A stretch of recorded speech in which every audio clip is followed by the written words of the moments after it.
Je m'appelle Ramayad, je dirige le programme Afrique de Atlantic Council à Washington.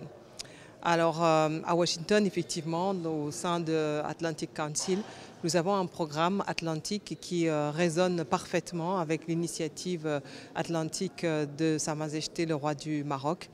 C'est un partenariat stratégique très important et très innovant qui va permettre aux pays du Sahel d'avoir accès à l'océan Atlantique et donc de trouver de nouvelles perspectives de développement. C'est vrai que ce projet arrive aussi à un moment important où, du côté des États-Unis, le secrétaire d'État américain Anthony Blinken a lancé il y a presque un an maintenant un partenariat stratégique atlantique avec les pays africains qui constitue plus de la moitié des États membres de ce projet. Et parmi eux, ces États africains, on trouve par exemple le Maroc et tous les États côtiers ou presque du continent africain.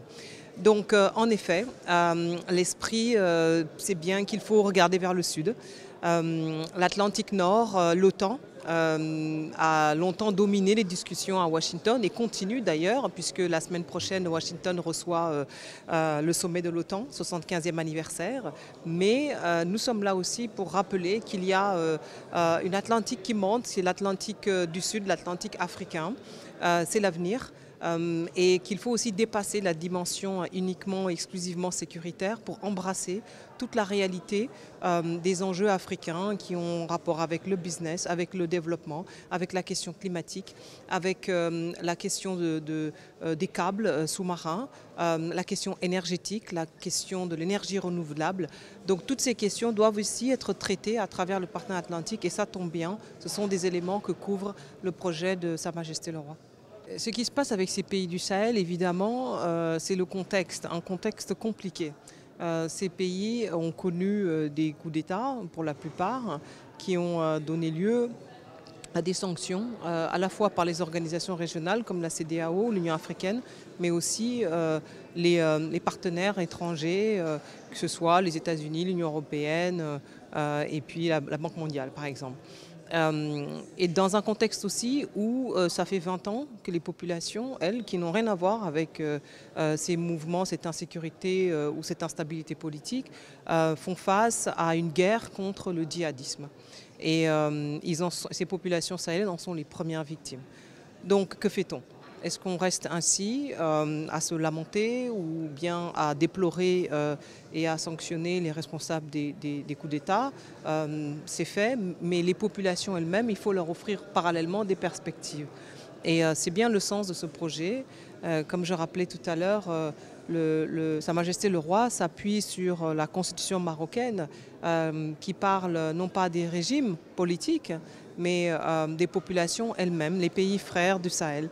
Et donc ce projet s'adresse à eux d'abord, quel que soit le régime, quelle que soit la personnalité de ceux qui les dirigent.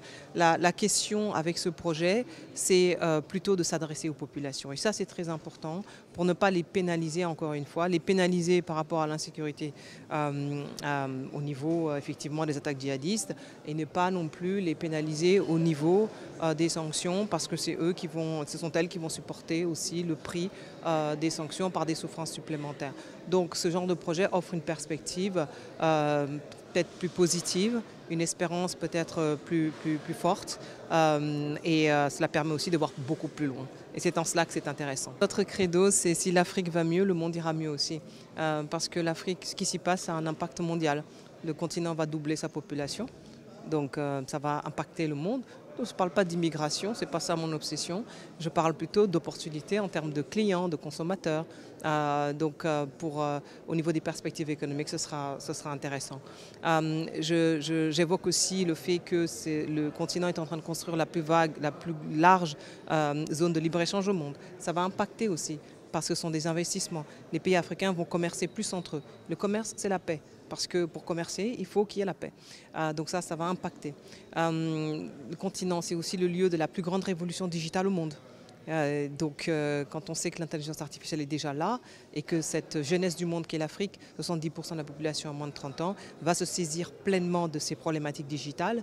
Et ça, c'est fondamental. Les ressources naturelles. Les terres africaines regorgent de ressources naturelles importantes et de manière critique pour la transition énergétique, pour les smartphones, pour les voitures électriques. Je veux dire, 30% des minéraux stratégiques sont en Afrique. Ça aussi, ça va impacter dans le reste du monde. Mais il n'y a pas de raison qu'il y ait des voitures électriques Tesla dans tout Washington et qu'il n'y en ait pas en RDC, alors que c'est là d'où proviennent ces minéraux. Donc tous ces enjeux-là ne vont pas seulement impacter les pays africains, ils vont impacter le reste du monde. Il n'est pas nécessaire d'être africain pour le comprendre. Il faut juste être attentif à ces mouvements-là et puis faire de l'Afrique une opportunité plutôt qu'une menace. Parfait, merci beaucoup. Merci bien.